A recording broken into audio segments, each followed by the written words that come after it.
So we all know that Xbox is in what's called a transitionary period. They are swapping over leadership. They are finding a new direction to go on out into the future with.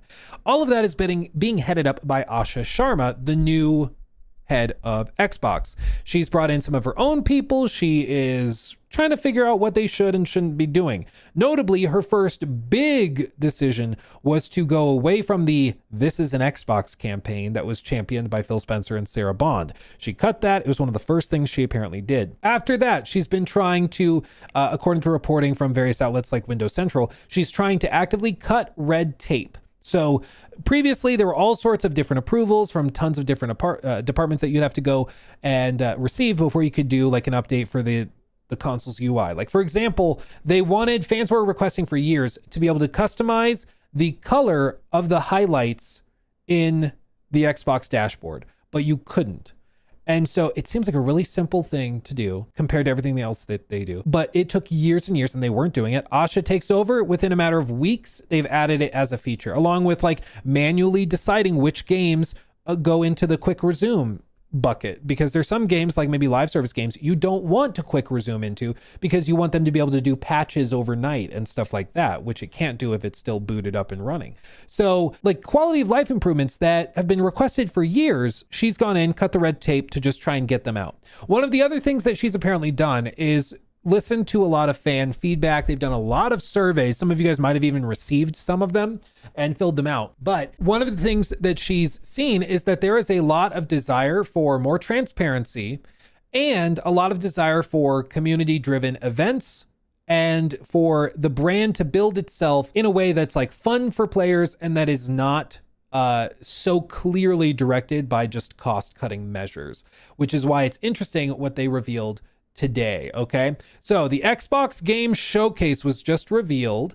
Even though it's March, they've already announced it for Sunday, June 7th, followed by a Gears E-Day Direct. So if you recall, in like 2023, they had the Starfield Direct where it got a full 45-minute deep dive. 2024, it was Call of Duty.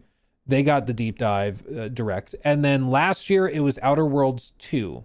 Notably because that was the game they were going to try to charge $80 for. That was going to be the first game, was Outer Worlds 2, which in hindsight is all the more insane that they thought that they could get $80 for that game. It's a good game. It's just $80, fam? Really? Like, what are we doing? So with this, they're highlighting Gears of War E-Day. That's getting the big deep dive, and it makes sense. This is the 25th anniversary of Xbox. It's a big year for Xbox. And it is also like a moment where they could potentially start to really reclaim some ground and momentum and get people excited for the brand again if they do this properly. Gears is one of those franchises that is like integral to Xbox. When you think Xbox, you think like probably Gears, you think Halo, you know, like there's a few brands that you really, really clearly immediately think of, and Gears is definitely one of them. So it makes sense that they're highlighting it. And you'll also see, as they mention, Xbox FanFest returns. More on that in just a second. So as you can see, they describe how the event is happening. Gears of War E-Day Direct. They're going to start the day with the showcase, including first gameplay looks and huge news on upcoming titles from our first party studios across the Xbox family, as well as our third-party partners around the globe, from the biggest franchises to soon-to-be indie darlings. Immediately following the showcase, we'll go even deeper on one of the games coming later this year, directly from the team behind the Gears franchise, the Coalition. Gears of War E-Day Direct will take players into the start of Emergence Day, offering new details, gameplay, and insights about the hugely anticipated origin story to the Gears of War saga, which I think, you know, this game could easily pop off if they do a good job with it.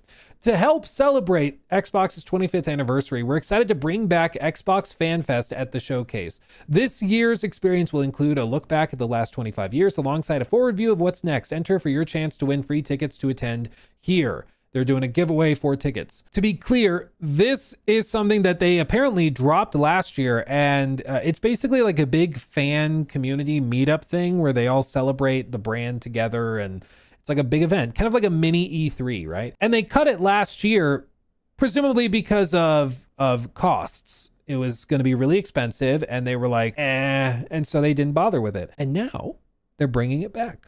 And obviously it's the 25th anniversary. If there was going to be a year to do it, makes sense. Do it here. But it's very, very interesting to see how Asha is coming in and is specifically trying to reclaim some energy and momentum. With this, it's also really, really, I think, clear that Asha is good at, I'm sure, many things. But the main reason, I think, as we've like found out more and more, it's becoming more and more clear that one of the main reasons she was hired instead of other people within Xbox was, one, because she's an outsider, but two, because Asha Sharma, when she worked at Instacart, was all about user acquisition. She was all about getting people outside the tent, inside the tent, so it grows.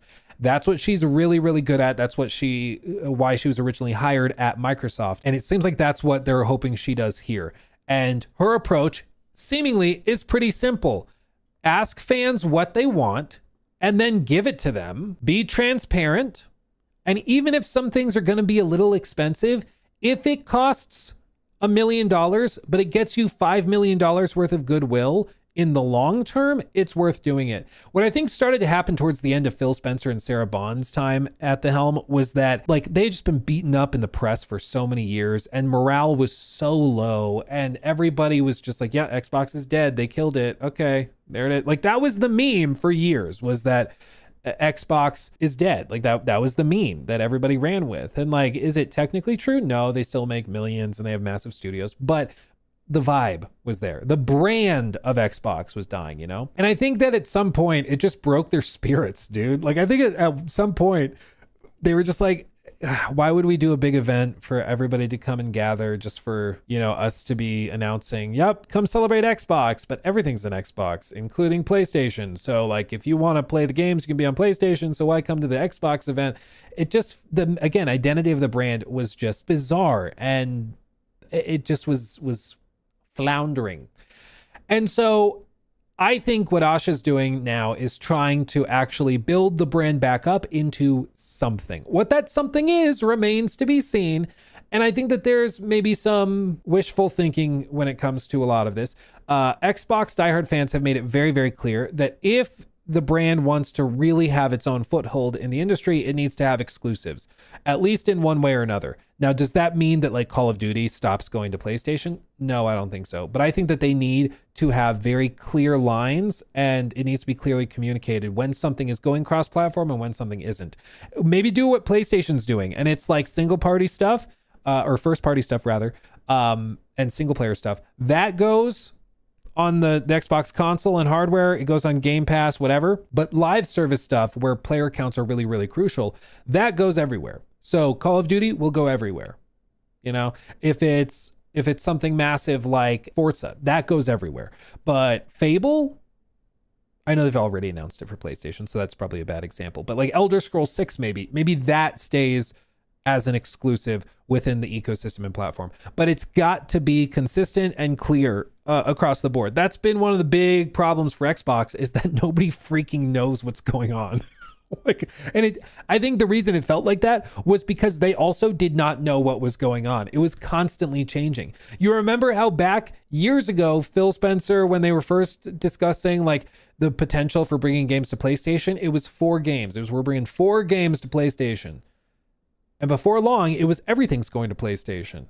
But then it was like, maybe there's a little pullback. No, everything is going, but some games are going to come to PlayStation later, like Indiana Jones. And I think it just led to this really bizarre lack of clarity. You know, nobody really knew what was happening and they were actively trying to figure it out and couldn't decipher it. You know, one of the most telling, like, I don't know why I think of this, Gamescom, Indiana Jones. This was one of the most like telling moments I feel in recent memory, where it was just like, what did you expect? I think this is the snippet. Okay. But there is one more. Like, this was one of those moments. I think that Xbox genuinely thought that there would be like a standing ovation and excitement, but instead the crowd goes mild. Just wait. Thing that Machine Games and Bethesda wanted to share with you about Indiana Jones and the Great Circle.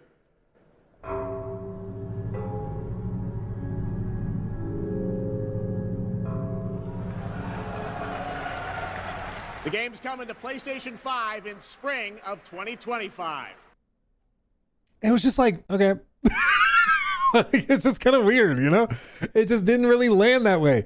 And I think it's just this, again, years and years of conflicting messaging, no clear direction, and they were just floating, trying to figure out what the hell they were going to do. So my primary desire for Asha as the new leader of Xbox is just simply clarity. Like, if she can just come in and say what they're doing, what their strategy is for the next 5 years, and then like actually freaking stick to it, I think that would do so much to repair the brand based on what we've seen over the last like 6 to 8 years. You know, they just have to stick with it. And so if she has this clear vision of what they're doing, be super transparent and clear about it, and it'll go a long way. It's why, like, at this showcase, the Xbox Game Showcase, I think this will be a huge moment for her to come out and clearly set forward that vision. Because bear in mind, she's not just leading them through the end of the series generation. It seems like she is going to be there through the launch of next generation as well.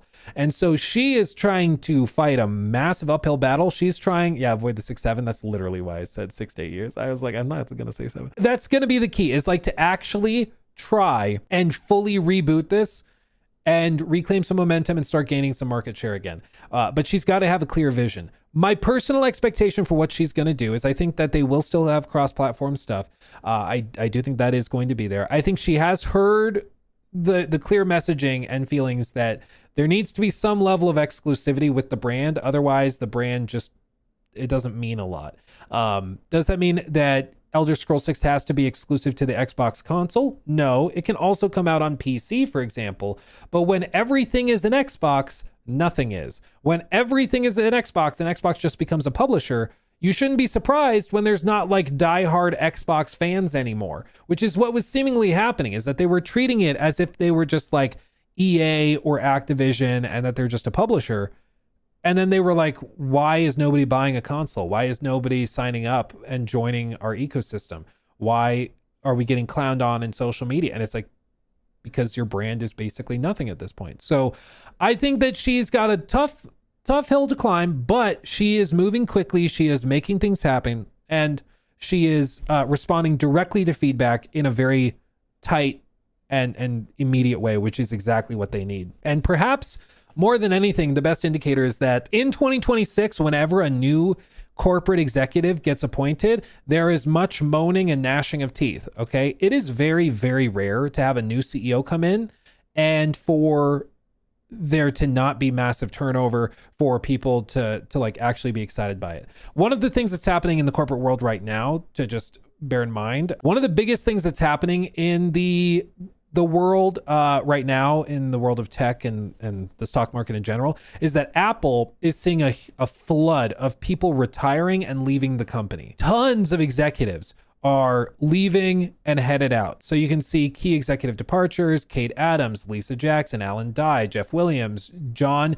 Giandrea, who is the AI chief that screwed up Siri so bad, Luca, all of these guys.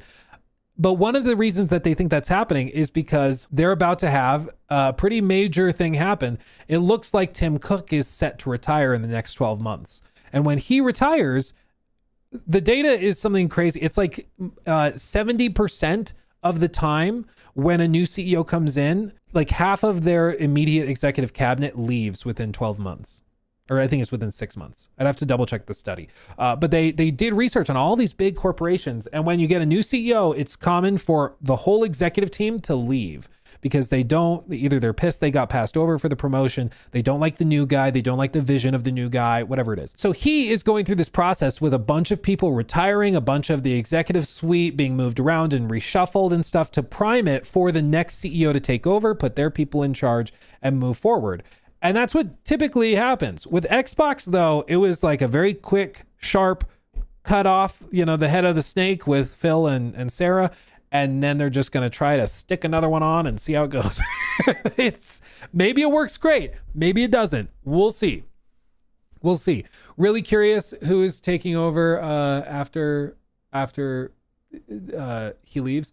I think, what's his name? It's the tech guy. Yeah, John Turnus. I think this guy, I'd put good money on Turnus being it. And to be clear, this is not like a hot take. As you can see, there are articles written about it. A lot of people think that Turnus is going to be the new CEO of Apple.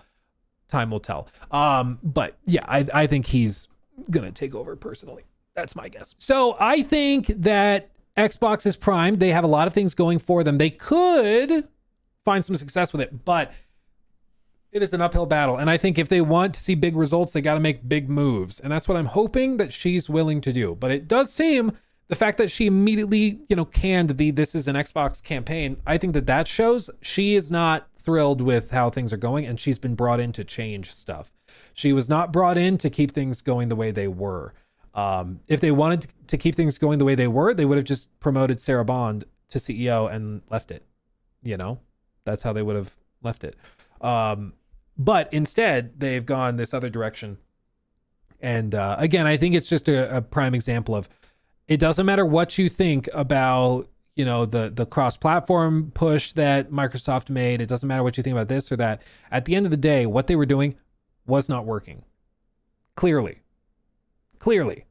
it was not working. And so they just need to try something else. And I hope that for Asha, she's willing to come in and do things very, very differently. And I think when they do that, it will potentially help.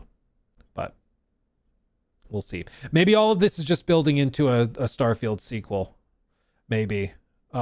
Timur posted this, which is Starfield's considered a franchise now. Yeah, well, they've been calling Starfield a franchise for years. So blockbuster franchises such as Elder Scrolls, Fallout, Doom, Quake, Wolfenstein, Dishonored, Evil Within, Prey, Rage, Deathloop, Ghostwire Tokyo, and Starfield. I think that it's been just considered a franchise since it launched, I think. But yeah, maybe that's what they're building up to. That's how they're going to save Xbox. Starfield 2 or Starfield 76. Starfield 76. Never say never. Never say never. He took my